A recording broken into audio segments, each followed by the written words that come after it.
This video can be subtitled, "Beware how pedals sound on YouTube." The Asian in me couldn't pass up on a good deal of 75 Singapore dollars, roughly USD 55. I previously watched several demos, figured it sounded decent, and decided to get one. But then I tried it for myself.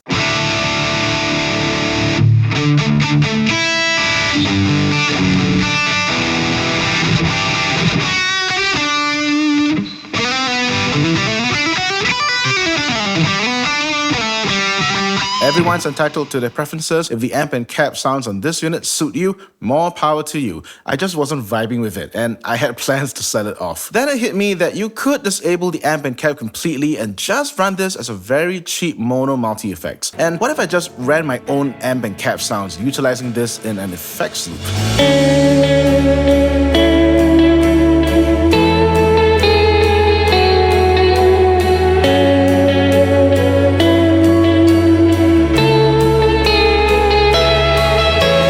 There's a lot stacked against the Blackbox of its limitations. It's only mono, you only have a few effects, the effects take time to load when you bypass them, there's no preset spillover, and it only has one power solution, namely its internal battery. And personally, I don't like the amp and cap sounds. However, if you consider this unit has delay and reverb programs from their other compact pedals that are supposedly budget Strymons, namely the Elemental Delay and the Mini Universe Reverb, this pedal still has a value proposition, that of a mono multi-effects.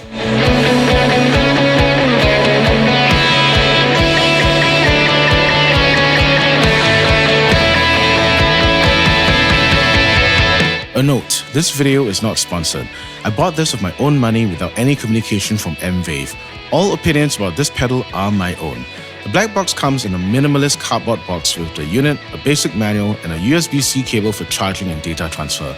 2 buttons, mono input-output jacks, and a USB-C port.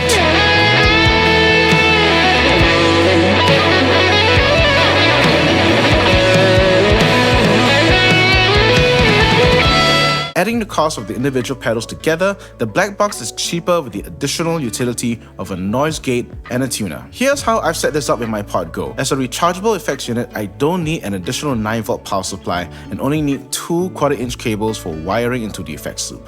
From there, it's all about tweaking the effects on the Blackbox and finding the ideal placement of the effects loop. Let's go over to the PC editors. We're now on the desktop editors for both the Blackbox and the Pod Go, and my goal is to make the Blackbox approximate what I'm getting with the Pod Go's delay and reverb to sound like this.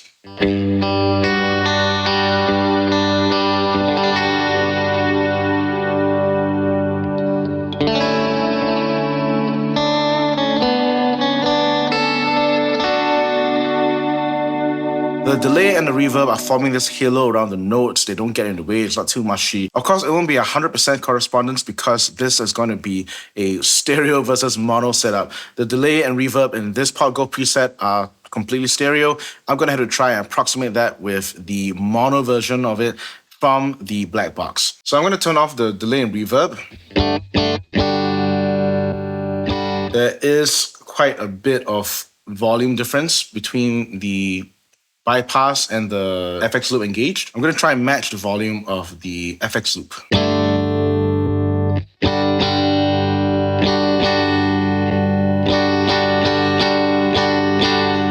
That's roughly volume matched, so let's turn on the delay and start to tweak.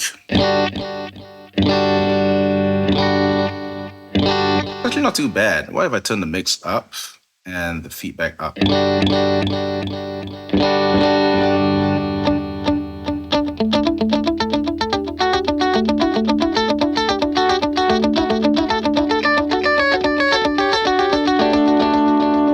Phaser.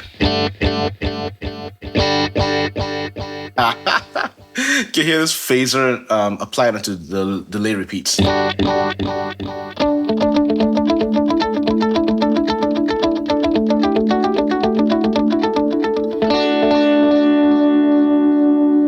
That's interesting, but not quite what I'm looking for. So if you click on the menu, you can see there are a couple of delay types.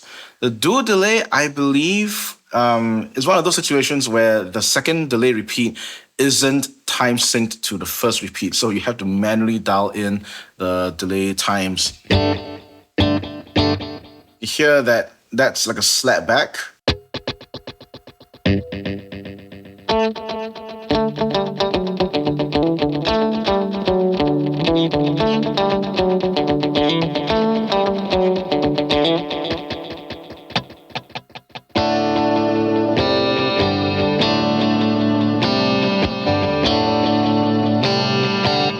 I didn't expect much. It was a cheap pedal. I didn't expect it to be delay synced or time synced at all. So I'm interested in the D tape setting.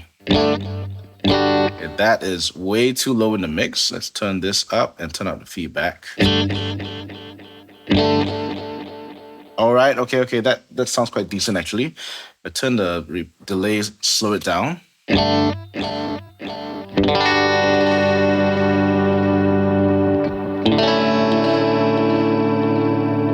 So that chorus settings are way too fast for me. I'm going to turn this down and I'll keep the depth there. Maybe I'll turn the grit a little bit up because I do like the grittiness in the repeats.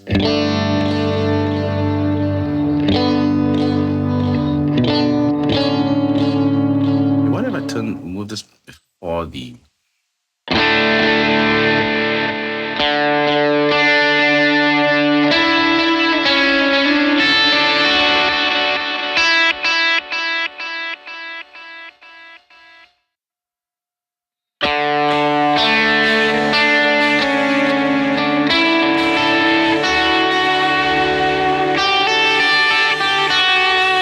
Okay, that's a little bit clean for my liking, so maybe I'll put this before the amp and cab, just so that I get a bit more compression in the delay repeats.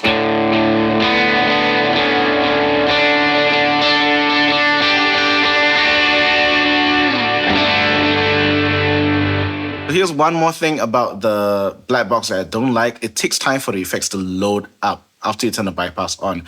Halfway...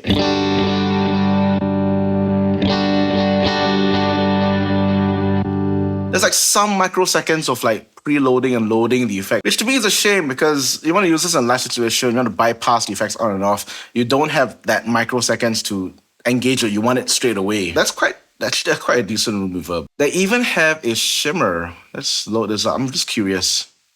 I turn the mix up.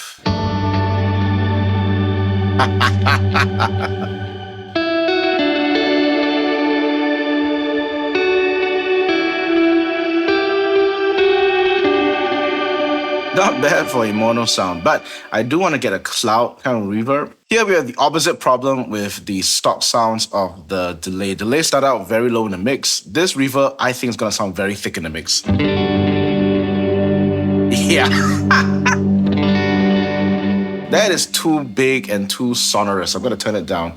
Firstly, let's turn the mix down. This is way too big. High pass, low pass. For the uninitiated, when you see high pass, think low cut.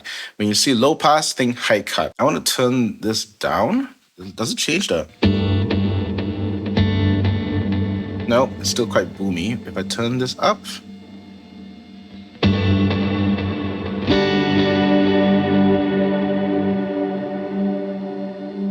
or here.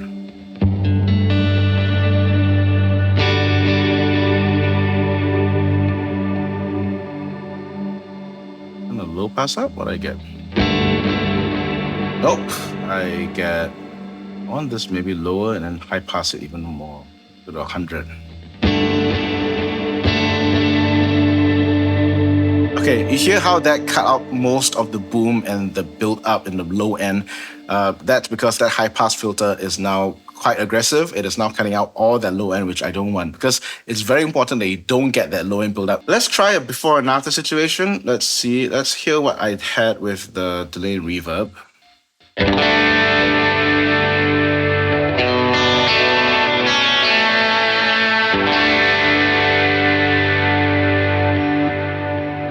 And now with the black box.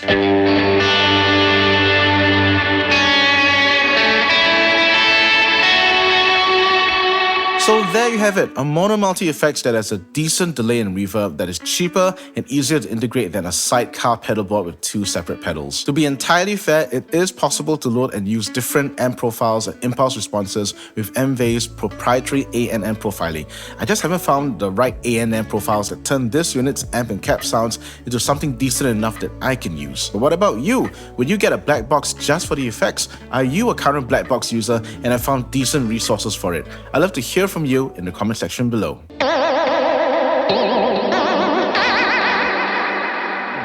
How is this usable?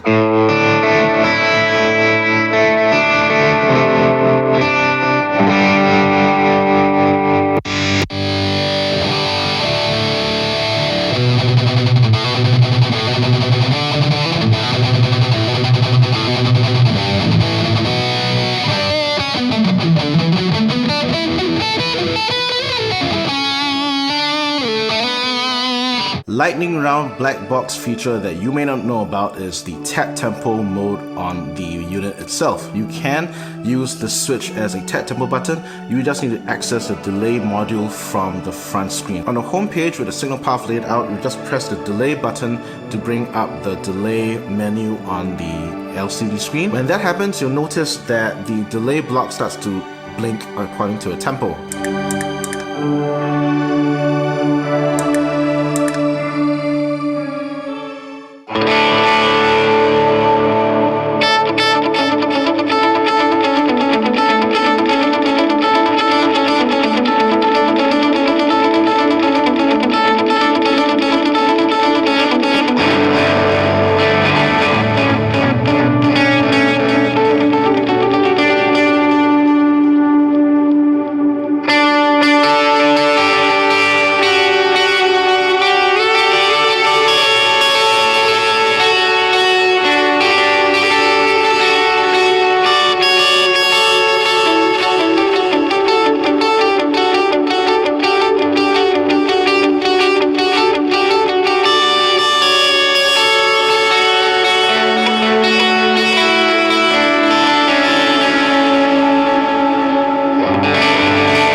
While this pedal hasn't been an instant hit with me, I have found budget gear that totally has, like the Donna Arena 2000. Like, subscribe, hit the bell icon, and check out the next video in the thumbnail that will pop up after this. See you there.